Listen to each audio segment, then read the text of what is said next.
have been doing tarot for the past year now. It's just something I've picked up along the way here in California, and I really like it, and I love offering the service to others just to help them get some insight in where they are in their lives. So if you want to know a little more about me, you can go ahead and read up some more in the About Me, what's it called, section. I'll go ahead and put some information about myself if you're interested. But yeah, I'm going to go ahead and get into the reading. And again, these are for my water signs. Luckily for you guys today, I did not do too much shuffling off camera, so we are going to be doing just a little bit of shuffling on camera, just so, I don't know, some people like to see the shuffling, I guess. I am going to go ahead and finish shuffling, and I'm also going to change the angle so you guys can see a little better. Alright guys, I hope that is a better view for you guys. So for today's decks, we're going to go ahead and be using the same ones as last time or in the other previous videos. We're going to be using the Angel Answer Oracle cards right here along with the original Rider Waite deck. So let's go ahead and get started. So for my water signs, I don't know, I'm really excited because one of my best friends is a water sign. She is a Cancer, and today is her 21st birthday. So happy birthday, Charles. I miss you, girl, and I love you. And this reading is low-key for you and your other water companions. So I'm going to go ahead and give these a nice little shuffle. So I know I say this in my other videos, like when I'm giving readings, like you don't necessarily have to tell or like, you know, put your intentions out there, only if you'd like to. No matter what cards fall off the deck, I'm still going to read them regardless. So like, you know, if you want to put your intentions forward, you're more than welcome to. If you just want to, you know, just watch what the cards have to say, that's perfect too. So let's go ahead and get into it. All right, so Cancers, Pisces, and Scorpio, all the water signs. Here we go. So also, I do want to let you know just like how I'm going to set up the cards. I'm just going to do kind of like a 4-card spread, kind of like 3 main ones and then an energy card. And then I'm going to go ahead and throw in a Angel Answer. So I'm going to give it one more shuffle because I really wasn't ready. I don't think it's going to hurt anyone. If anything, it'll help. So let's get into it. Cancers, here we go. Pisces, here we go. And Scorpios, here we go. Ooh, look at it. It looks like something low-key just flew out. So Knight of Swords is your first card. I'm going to put that right here so you can see. We have Knight of Swords, the Lovers, Queen of Swords, and your last card is, let's see, the World card. So that's like pretty dope. You got like a pretty good deck going here. For starters, I would just kind of want to point out like your energy card. So for your energy card, you have the World card. Now the World card is kind of like a major arcana card, and that's kind of just like, you know, cards that, you know, hold like a high position and they're very impactful. So when you get the World card, it's basically saying that you are kind of going into the start of something new into your life, or a chapter in your life is ending. And I like the cards you get here because the way it's like, it seems like it could be either or, like there could be a beginning or end here. So let me explain why I see that. So the first card that came out is Knight of Swords. And now swords in this deck of cards, you know, kind of represent how you express yourself and how you choose to communicate with other people and just in general. So in the deck of cards, you have your swords, you have your wands, you have your cups, and your pentacles. Now, swords represent, you know, more air signs, but what it basically comes down to is like, when it comes down to your communication and how you choose to communicate with other people, you're going to make sure that you're communicating on a very clear level. But the thing with the Knight of Swords is like, so when you think of a knight, I think of like, someone who's very caring, who's very loving. Usually it could be like a masculine energy, or it could be yourself. Like when it comes down to the readings, it could be your energy or someone else that you're dealing with. But here, I feel like this could kind of be your energy.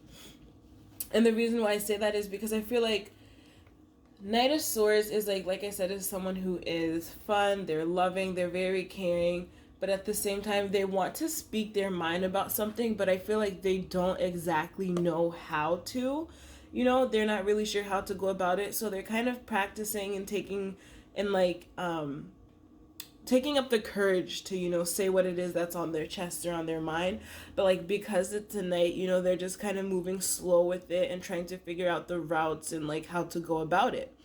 But then you have the Lovers card here in the middle, and when you get the Lovers card, is basically, and I love how it's right under the World card, like they were under each other, because when you get the Lovers card, it's like not so much more like like lovers situation. Like it could be like in terms of like you deciding between this partner and that partner and who's gonna be a better fit for you, but at the same time like it is more so of just like decision making. Like you have an important decision in your life that is really gonna need like all your concentration and like all your thoughts, because like it's gonna be a big choice, it's a big decision you need to make. And I feel like that's why you're kind of surrounded by swords here, because you need to be able to communicate clearly, speak your mind, and like speak what's on your chest, because like after this decision card you have Queen of Swords. Like you jumped from Knight to Queen, okay? So when you go to jump to Queen of Swords energy is like she's willing to hear you out and what you have to say, but she's kind of like at the same time, just be careful, because just know that I will come back 10 times stronger, and with my facts, opinions, and point of view, and if I need to, I will even cut you if you come up here talking with that nonsense. Like just because you're willing to listen to other people doesn't mean that you're going to let their word triumph over yours. Like you are going to make sure that you are heard and that you're getting your words in. So that's your reading. I really like that. And this, I don't know, it's just something I saw, so I want to share with you. Under the World card, you have the Queen of Wands, and like I said, wands are also in the suit with swords, cups, and pentacles, and wands represent your creativity. They represent who you are as a person and how you represent that to the world. So I feel like it's saying like you basically are being told to speak your mind, speak your heart, and like the decisions you're going to make, they're going to bring in awesome things for you. Like it's going to be the start of something new, the start of a new endeavor. And like once you do that, your personality is really gonna come out. Like this is Queen, do you see that? Like that's a queen. This is also a queen energy here. And so these were like this, and now that I'm looking at the deck, you have the Justice card right after that, and that speaks for itself. Justice will be served. So I feel like what it's saying here is, speak your mind, speak your chest, and that decision you have to make, you're going to choose the right decision, and justice will be served, and new things will start for you, because your personality is going to be out there, your personality is going to be shining. So I love this fucking reading. It was really dope, and I think that has a lot of value in it. I'm gonna go ahead and pull a angel answer oracle card for you guys. Now the way I like to do this, I just tell like whoever I'm reading for, just like that most urgent question on your mind, or like that doubt that won't go away and you just want to know, like just ask that question, and I will do my best, and my cards will do their best to help provide some clarity.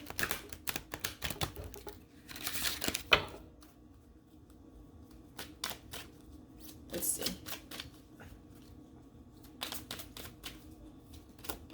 Ooh. So you got no exclamation point. That's what you got. Now I don't know what that means for some of you guys. And I mean, the card in general, I can't really tell you. Like, I mean, I can't tell you as I'm here, supposed to tell you. It means no. obviously, but I do have a book here that goes like a little more in depth, so I can tell you what it's talking about specifically. And I love how, if you notice in this book, there's no, and then there's no exclamation point. And you got no exclamation point. So maybe there's something you're asking that is really like saying literally effing no, you know? So what it says here in the book, let me tell you what it says for no, and then I'll tell you what it says for no exclamation point. For no, it just says, the answer to your question is no. You may gather additional information by asking another question surrounding this issue and drawing another card. But with no exclamation point, it says, the response to your inquiry is a firm no. You needn't worry though, as you will see why this was the perfect answer as time goes by. So kind of like I said, like I feel like it's just like a dead ass, straight ass no. Like the question on your mind, like that is your answer, and you will see why sooner or later. So that is your reading, guys. Thank you, water signs, for tuning in, or any cross watchers for water sign. I know I like to cross watch every now and then. So thank you so much for tuning in, guys. I hope you guys liked the content and the reading as well. If you guys liked the content and everything, don't forget to like, comment, and subscribe. So thank you guys for watching and tuning in. See you soon. Bye.